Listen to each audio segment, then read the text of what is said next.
dice Santiago Krill que si quieren que baile banda, va a bailar banda, que si no samba, y bueno, listo para el 2024. ¿Qué te Listísimo. parece, Ro?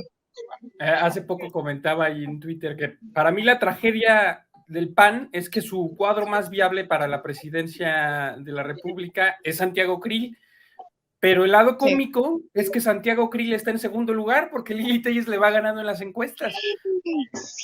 ¿Cómo O está sea, eso? por un lado viven la tragedia de no tener cuadros políticos y por otro lado nos hacen reír con que Lili Telles es la candidata preferida. Bueno, ahí, por ejemplo, en esa de México Elige que estás mostrando, parece ser que Krill va en primer lugar. Yo he visto varias encuestas con la credibilidad que puede tener cualquier casa encuestadora, ¿no? Que es mayor o menor y ahí hay interpretaciones abiertas posibles. Pero bueno, el punto es que el PAN, afortunadamente, para nuestra diversión y entretenimiento, ya entró en las contiendas presidenciales internas, lo cual pues nos da mucho gusto. No solamente por el efecto cómico que va a tener, ¿no? Porque ya le mete un poco de diversión a esta carrera de las corcholatas que nos tenía pues muy enfocados en Morena. Qué bueno que vamos a poder hablar del PAN en esta coyuntura. Sino también porque nos enseña muchas cosas sobre el PAN. Como te decía, imagínate que el mejor cuadro que tengas, el más capaz, el más quizá que proyecta una imagen más seria o más profesional es Santiago Krill, que fue secretario de Gobernación durante el sexenio de Fox. Basta ver el Twitter de Fox para entender más o menos su capacidad intelectual. Ya no hablemos de la historia de corrupción, los amigos de Fox, el Pemex Gate, los desvíos de fondos a la Fundación Fox, etcétera, etcétera.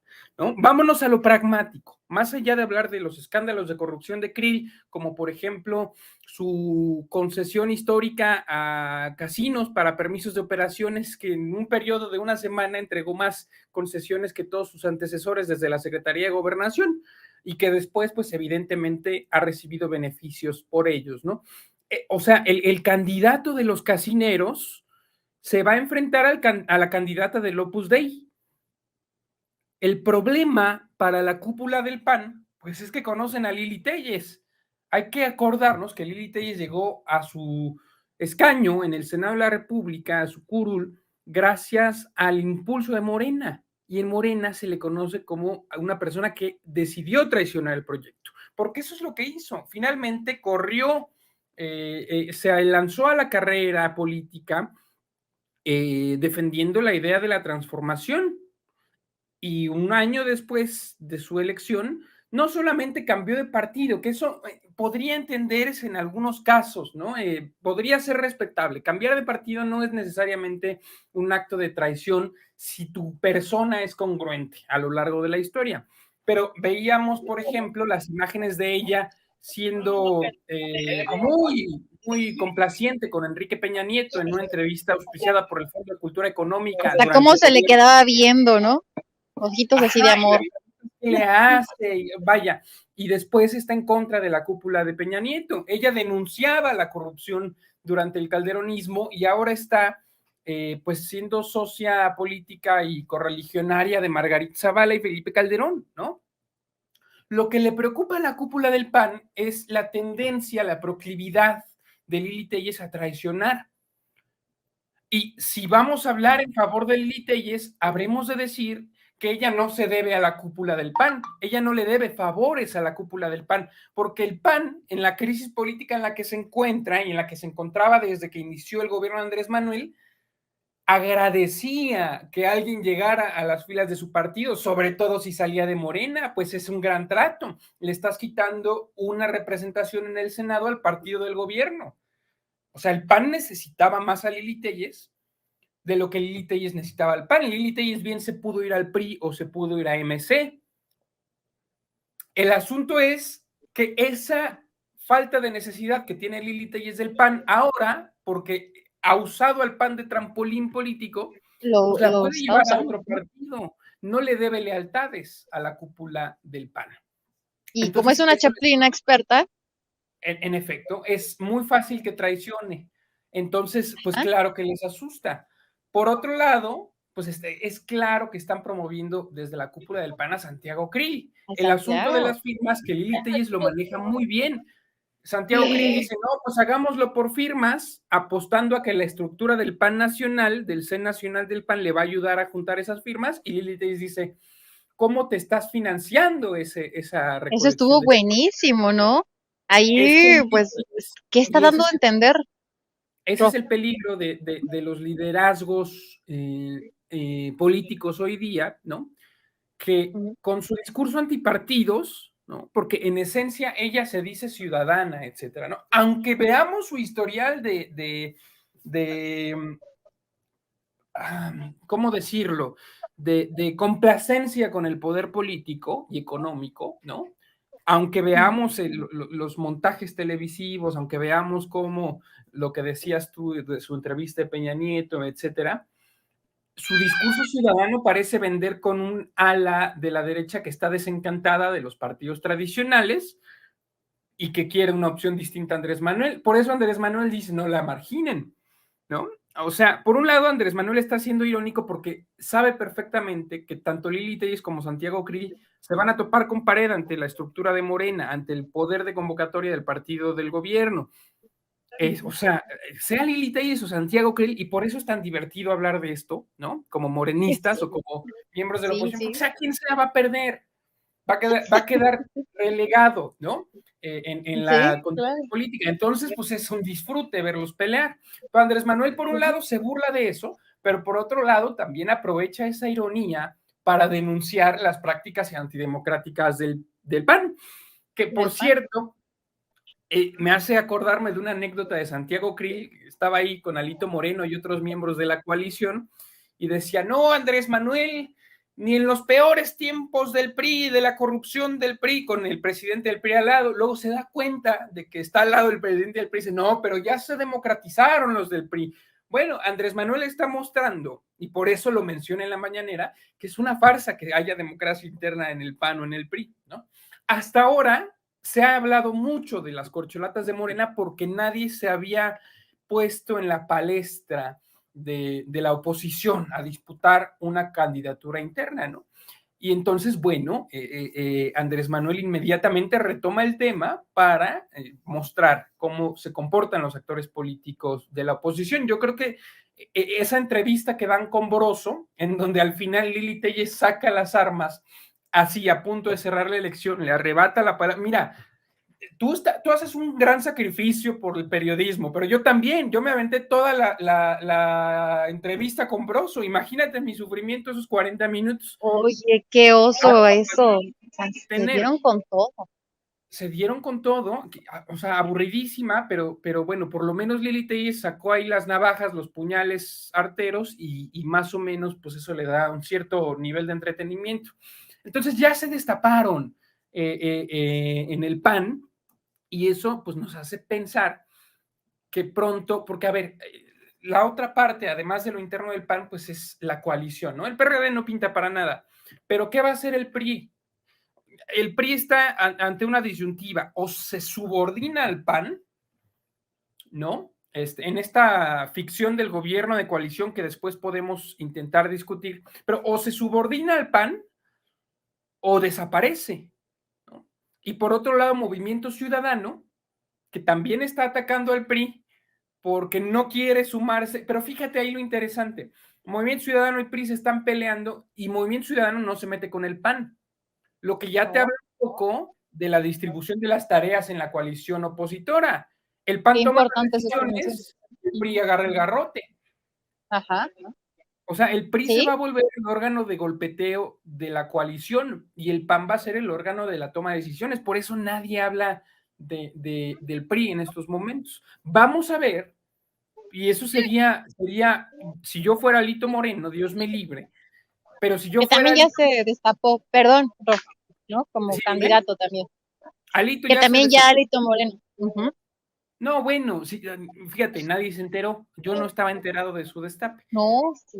Ya se lo Pero dice si que yo él fuera el quiere ser presidente del presidente. PRI en este momento, lo que a mí me preocuparía sería gestionar que en la coalición el PRI pudiera poner una candidatura para la jefatura de gobierno.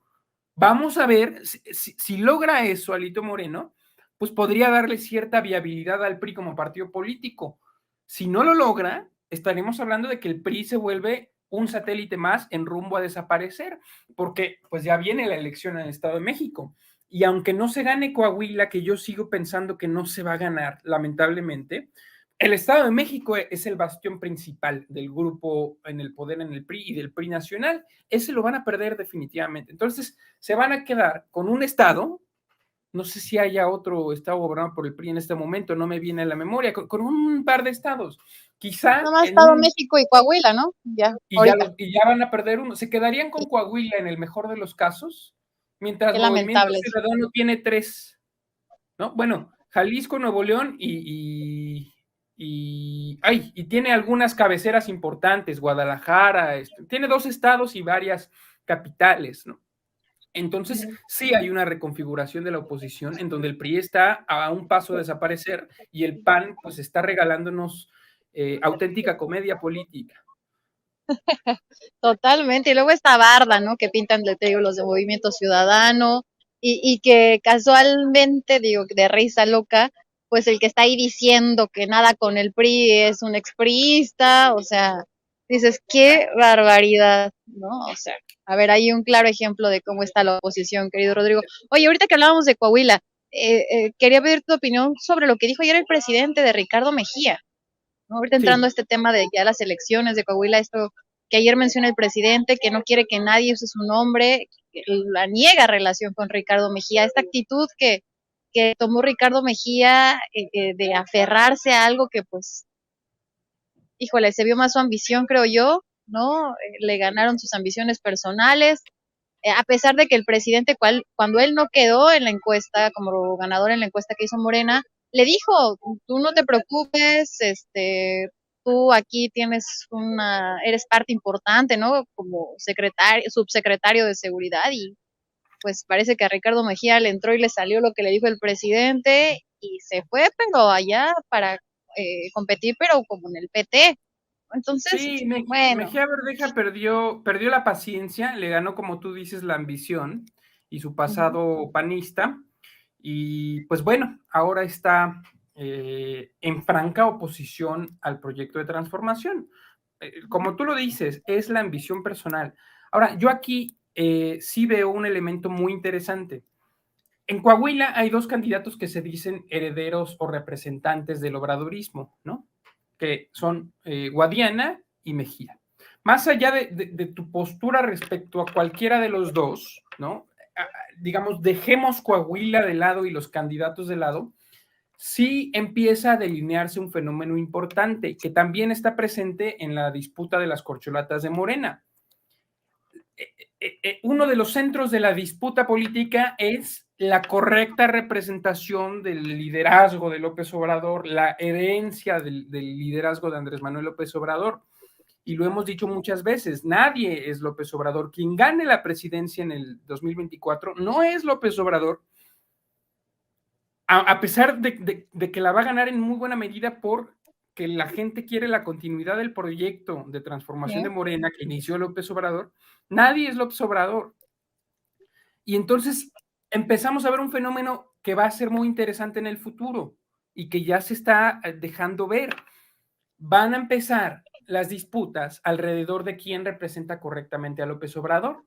Ante la ausencia de un liderazgo, todos van a querer ser el hijo mayor de ese padre político. Y Andrés Así es. Manuel lo que hace, en una postura muy sana, es abstraerse de esa lógica, decir, no usen mi nombre. Es que el problema es que nadie puede obligar a no usar tu nombre porque eres una figura pública, eres presidente y representas una corriente política, ¿no? O sea, Uh-huh. hay todavía marxistas leninistas, hay gollistas en Francia, ¿no? Que un general de Gaulle, nacionalistas, o sea, los liderazgos personales políticos finalmente se vuelven un marco de referencia porque se inscriben en un contexto y representan una manera de actuar en política. Entonces, pues Andrés Manuel no va a evitar que se use su nombre. Lo que está diciendo es, no hablen en mi nombre, ¿no? Pero sí vamos a ver cómo los actores políticos van a empezar a decir, yo soy el representante del obradorismo. No, no, no, yo soy quien mejor puede gestionar las luchas sociales del Obrador. No, yo soy el elegido para representar la herencia del presidente, lo vamos a ver. Y cuando termine el sexenio, que ya va a haber otra presidenta u otro presidente, eso se va a volver el centro del debate. O sea, esta idea abstracta, llena de muchas cosas, a veces contradictorias entre sí, que es el obradorismo, pues va a empezar a tomar una figura mucho menos abstracta y más concreta, que se va a definir esa figura, esa orientación, pues en la pugna interna, ideológica y política que suceda dentro de Morena y fuera de Morena, como en el PT y en el Verde, ¿no? Va a ser muy interesante. Ya te están buscando. Ya me están buscando, Ro, ya vienen por mí. No, perdón, se escuchó bastante fuerte. Oye, qué interesante todo esto que estás diciendo. Perdón, Ro, adelante.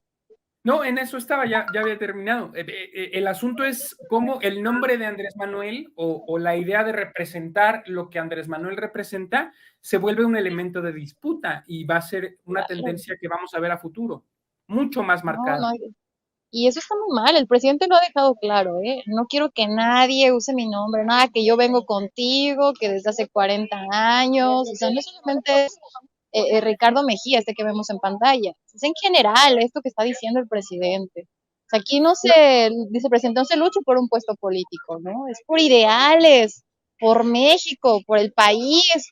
O sea, prácticamente está diciendo, dejen sus ambiciones personales al lado. No, todavía no se va y ya ven cómo se están dando con todo. Sí, es que, a ver, una cosa es decir, yo acompañé a Andrés Manuel y entonces merezco heredar el poder, ¿no? Que es lo que Andrés Manuel, pues sí puede señalar, pero lo que no puede evitar nadie es que se discuta lo que decía, el liderazgo político. O sea, finalmente todavía hablamos de zapatismo, de villismo, de carrancismo, de maderismo. Me explico, al final Andrés Sí, sí. Manuel es una herencia política, es una figura histórica que no va a dejar de usarse como término. El asunto es qué significa López Obradorismo. Significa la lucha por el comunismo, significa el combate anticorrupción, significa la austeridad republicana, significa el uso de las redes sociales, o sea, puede significar muchas cosas el López Obradorismo, porque es un movimiento tan amplio en el que concurren fuerzas políticas, ideologías, visiones, incluso contradictorias entre sí. Entonces, ¿qué elementos de toda esa masa de cosas que es el obradorismo van a terminar siendo los predominantes en esa idea? Eso es algo que se define a futuro. Siempre la historia y la manera en que entendemos a las figuras históricas se termina de consolidar una vez terminados los procesos, ¿no? O sea, la idea que tenemos hoy de Juárez, de Maximiliano, de Zapata, de Carlos Marx, de Noé y el Arca de Noé, no se hicieron esas ideas durante los procesos coyunturales, históricos o ficticios. La idea se hace después de que sucede el suceso, valga la redundancia, a través de una disputa por los significados de los hechos históricos, que es la contienda que vamos a empezar a ver. A Y que ver, podemos así hablar es. muchísimo de ese No, proceso. hombre, aquí nos podemos alargar bastante y se viene mucho, hablar sobre eso. La verdad es que ahí estoy escuchando ahí doble, mi querida Adri.